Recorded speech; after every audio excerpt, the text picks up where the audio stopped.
Okay, gotta admit, when I saw that Adams and Plumlee thing, I was glued to the screen. Oh, yeah. Like everyone's talking about this video, right? And for good reason. I mean, who doesn't love a little NBA drama? It's like you can't look away. Exactly. But we're here to do more than just gawk at the viral clip, right? We're going deep, a real deep dive into what went down. That's right. So we've got this article here, and the title pretty much sums it up. Chaos erupts in NBA. Steven Adams and Mason Plumlee ejected after brutal on-court brawl in Rockets versus Suns game fans stunned. I mean, that about covers it, yeah. So the question is, was this just a heat-of-the-moment thing? Or is this a sign of, like, something bigger brewing in the league? Yeah, that's the question, isn't it? These moments when things boil over on the court, they always make you wonder, right? It's not just about the players involved. It's like, what does this say about the state of the game itself? All right, so let's set the scene. Houston Rockets versus Phoenix Suns, third quarter. Rockets are down by 10. Already a recipe for some tension there. Right, and the article talks about how you could, like, feel the tension building. And then, boom, Adams sets a hard screen on Plumlee. Now, hard screens, those are interesting. I mean, you and I, we've followed the NBA, so we know what they are. But for anyone who's not as familiar, think of it like this. You're driving to the basket, and suddenly there's this, like, wall of muscle in your path. Yeah. And it's legal, it's part of the game, but let me tell you, it can be incredibly frustrating to be on the receiving end, especially if you think the guy setting the screen, you know, put a little extra oomph into it. Oh, yeah, for sure. And the thing about hard screens is they're kind of this gray area. Like, where's the line between a legal screen and an illegal one? And that ambiguity can add to the tension on the court, you know? Totally. Which is, I mean, exactly what happened here. The article describes it as this, like, slow burn. First, it's a shove here, a few words exchanged there, and then suddenly, bam, it's a full-on brawl. Wow. They even compare it to a UFC fight at one point. Ugh. That's an interesting comparison, isn't it? Because UFC, that's all about controlled aggression. Right. It's brutal, but there are very specific rules. So is that what we're seeing in the NBA now? This blurring of the lines between, you know, what's acceptable physicality and what's just straight up brawling? Oh, that's a good question, yeah. I mean, the article really plays up the drama of the fight itself. You know, phrases like locked in a struggle, a tangle of limbs. And they talk about how the crowd went wild. Of course. Like a mix of shock and people, like, scrambling for their phones to record the whole thing. That's the thing, right? We can't resist that spectacle. It's like a car crash. You know, you shouldn't look, but you can't help yourself. Yep. And with everyone having a camera in their pocket these days, those moments get amplified. Right? Exactly. Everyone's got front row seats to the chaos. And here's what gets me, after all that, after this huge brawl, the game just continues. Right. Adams and Plumlee, they're ejected, obviously. But everyone else, they just, like, dust themselves off and go back to playing basketball. It's almost comical, isn't it? Like, you have this raw emotion, this explosion, and then, bam, back to the rules, back to the structure of the game. Right, right.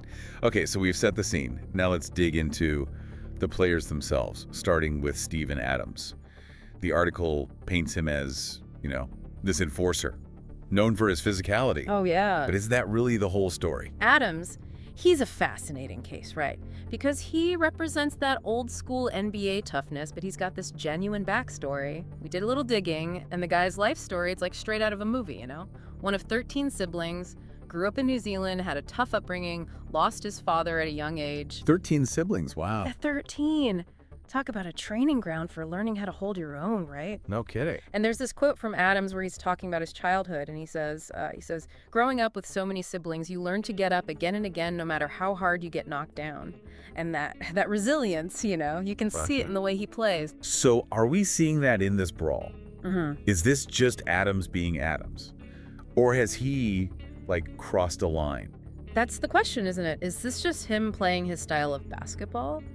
Or is it something more? And to answer that, we have to look at his opponent, Mason Plumlee. Right, because Plumlee's not exactly known for being a pushover himself. No, not at all. And Plumlee, he comes from a very different background than Adams. He's from a basketball family.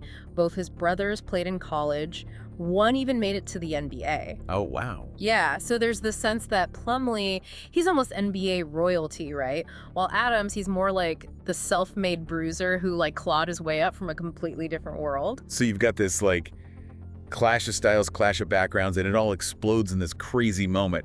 But here's what I don't get. Like, the article barely even talks about Plumlee's reaction. It's all about Adams, you know, almost like they're saying he's the one who started it. That's a good point, yeah.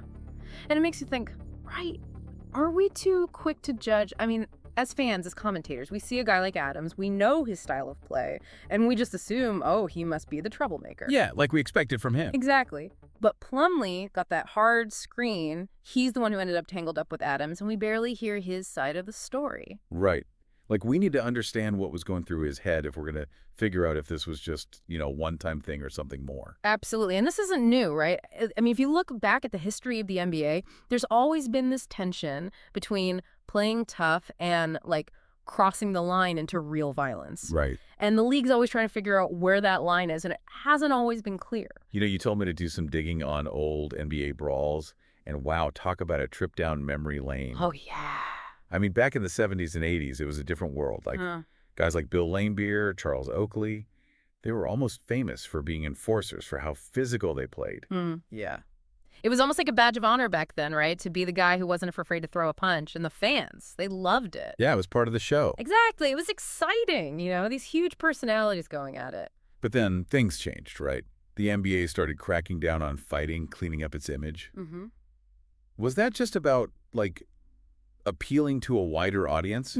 Or was there something more to it? I think it was a few things. The league definitely wanted to bring in more families, more sponsors, and the constant brawls weren't helping with that. But also, I think there was a growing awareness of player safety. Right. The game was getting faster, more athletic, and if a fight broke out, the chance of someone getting seriously hurt, that went way up. Yeah, that makes sense. And of course, we can't talk about the NBA's response to fighting without talking about, the malice at the palace. Oh, yeah. That changed everything, not just for the league, but also for how we think about, like, fans and players interacting. For sure. I mean, that brawl spilling into the stands, players and fans going at it, it was crazy. It was a total wake-up call, right? Like, things can get out of control so fast, and the consequences, they're not just for the players, it's for the whole league. Yeah, I mean, we mentioned it earlier, but the malice at the palace, it's worth spending a little more time on. It's not just a famous brawl. It's like it forced the NBA to really look in the mirror and think about what they stood for, Right. Before that, there was this idea that, like, some fighting was okay, was part of the game, but after that, it was clear that things had gone too far and they had to do something. So remind us, what exactly happened that night? And how did it change the NBA forever? All right, so picture this. There's a hard foul, some pushing and shoving between players, and then, out of nowhere, a fan throws a drink onto the court. Uh-oh. And that's when it all went crazy. Players charging into the stands, punches flying. It was chaos. The game had to be stopped, and the aftermath was huge. Suspensions, fines, even lawsuits. And everyone was talking about, whether violence had any place in pro sports. And the NBA, they responded quickly and seriously, right? Oh, yeah. They had to make a statement for their players, for the fans. They put in stricter rules, beefed up security, and sent a clear message that this kind of thing was not going to fly anymore. And they've done a pretty good job, right? I mean, we haven't seen anything like that since. Yeah, they have. But then, here we are, all these years later, talking about another brawl. Right. So the question is, did they do enough? Or is this just, like, built into the game? The physicality, the emotions, they're always going to be there. Yeah, I mean, it's a tough question. You can make rules. Right. You can have penalties, but you can't control how people feel, right? Especially in a game as intense as basketball. Exactly. So are we back where we started? Was Adams and Plumlee just a heat-of-the-moment thing?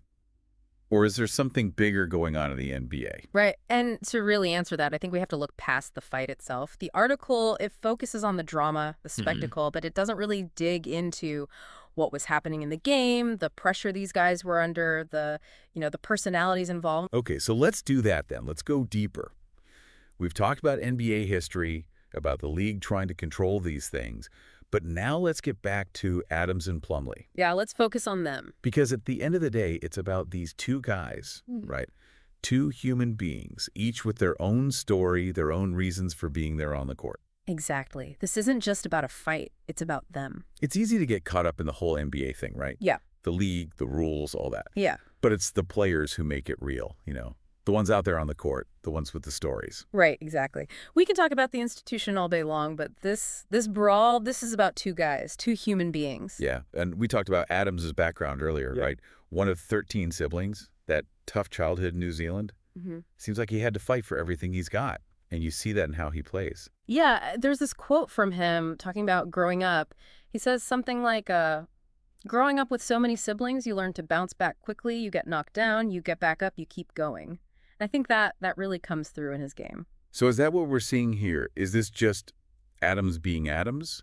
Or is this, like, him taking it too far? It's a tough one, honestly. And I Yeah. think the league is asking that same question right now. Where's the line? When does aggressive play become something that's not okay? And how much does a player's past, their personality, how much does that matter?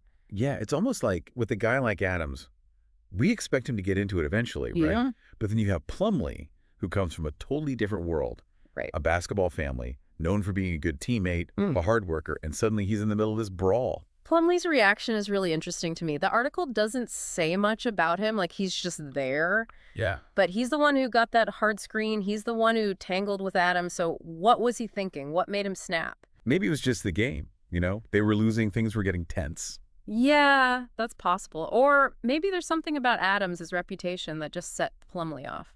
Could be a bit of both, right? I think so. Yeah. And it shows you how complicated it is, all the stuff these athletes are dealing with, the pressure to win, to play well, to live up to what people expect. And sometimes it all just explodes. Exactly. Yeah. So we've got these two guys, two different paths, but both of them pushed to the edge. And that's how we get this huge moment everyone's talking about. So what happens now?